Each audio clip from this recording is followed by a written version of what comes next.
Hey everybody, thanks so much for checking in with me once again here on my social media platform. I'm Chris Stewart, Crimson Tide Sports Network, and a lot to cover from this past weekend as the Tide knocked off Mississippi State. Before we get into that, I've got to thank a lot of people that do make this possible, starting with Video Vision's Media Marketing, Philip Pritchard.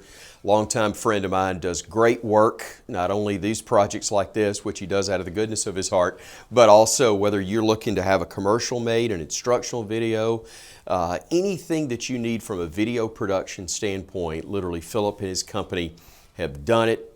Legal work, just a fantastic company that can take care of whatever your video needs may be. So check them out again, Video Vision's Media Marketing. Townsend Honda, a longtime partner with me as well. Thanks so much to them and all that they do. Andrew Sports Medicine, it's an international name when it comes to taking care of not only sports injuries for the all-star and NFL athletes, but the weekend warriors as well. They are the place to call. And also one of the newer companies, even though it's been a couple of years now that I've been a partner with, Wayne's Environmental. Thanks to them for what they do and their partnership with us here, as well as the folks with The Next Round and Disrupt Media, giving me an opportunity to do a longer form podcast with them every week. Kelly Hunter, an old friend of mine, sorry, OLE, not old Kelly.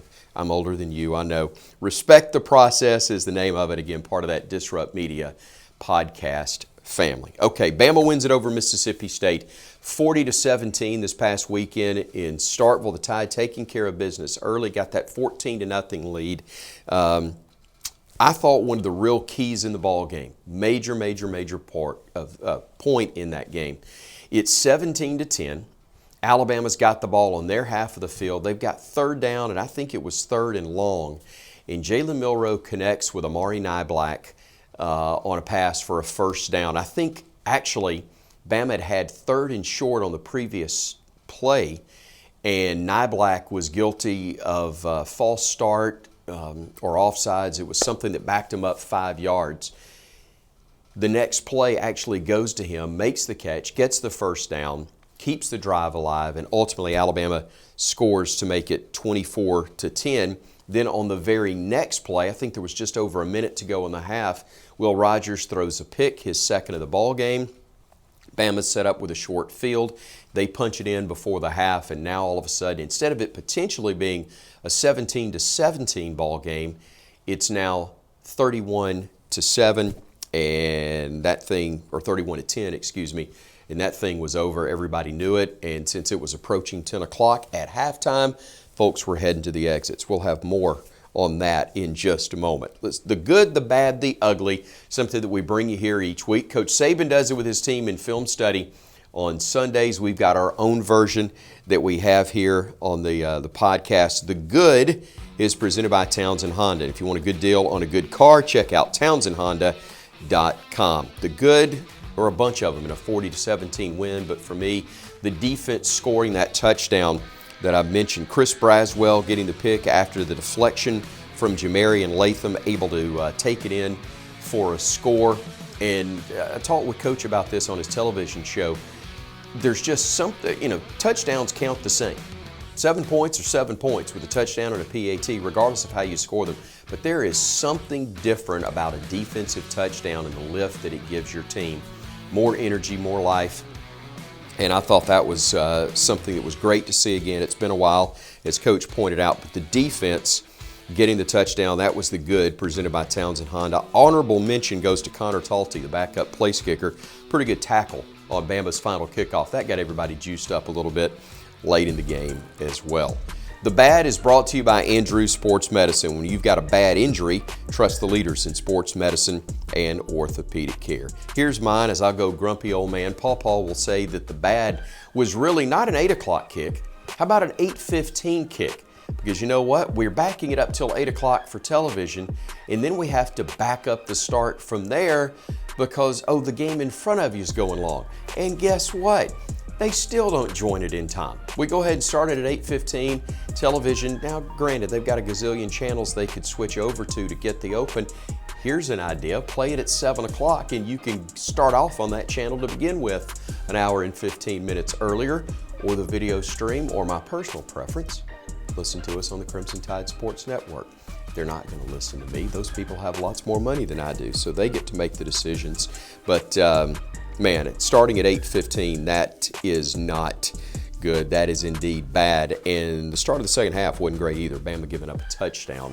That is your dishonorable mention for the bad, brought to you by Andrews Sports Medicine. The Ugly is presented by Wayne, celebrating 50 years of getting rid of ugly bugs in your home or on your lawn. The Ugly is actually pretty good. Most of you seem to like it. I did too, since it wasn't directed at me. Coach Saban's attitude throughout the game. He was doing a little gnawing on them throughout the contest, which frankly was fun. A lot of people saying, he's back. Thank you, Miss Terry. She told him, you need to get on him. And he did, because he didn't want Miss Terry getting on him. So he did indeed. Here's, in all seriousness, I think Coach does that anyway, but when you're watching at home, you're at the mercy of the television cameras. And when the producer switches to a shot of Coach getting upset, so just because you don't see it doesn't mean it's not happening. Now, he was probably a little more animated. I think a big reason for that too is the fact that he feels like this team can now handle that a little bit better emotionally. Early on, especially Jalen Milroe, and I'll just use him as an example, you're dealing with the psyche of a guy who probably doesn't have a ton of confidence starting the year. He was the starter, but it wasn't clear that he was the starter. So if Coach jumps all over him, especially in a game, the first thought on his mind is, uh-oh, I'm probably coming out. That would be mine.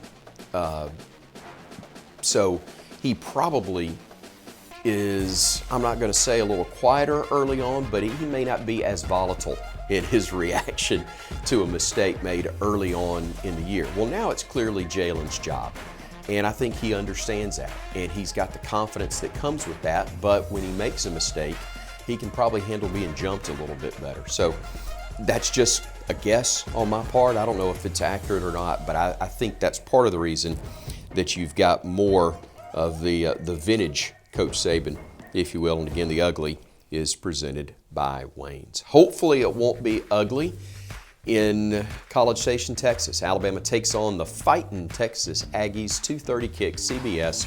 Radio coverage begins at 11:30 on the Crimson Tide Sports Network.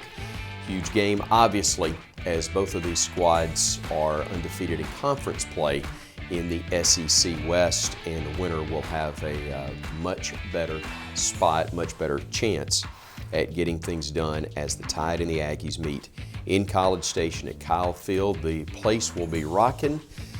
They've already got tents lined up by Monday. They had them lined up. In fact, they said there were students that after the game ended last weekend, they got back to town and started setting up outside Kyle Field so that they would be in line for the top seats for Saturday's ball game. That's going to do it for my podcast here, Chris Stewart Online. Do want to remind you again that the one that Kelly Hunter and I do, part of the Disrupt Media podcast family, about a 30-minute conversation between she and I on various topics. It's called Respect the Process, and hope that you will check that out. And then again, joining me right here next week on Chris Stewart Online. Take care, everybody, and roll Tide.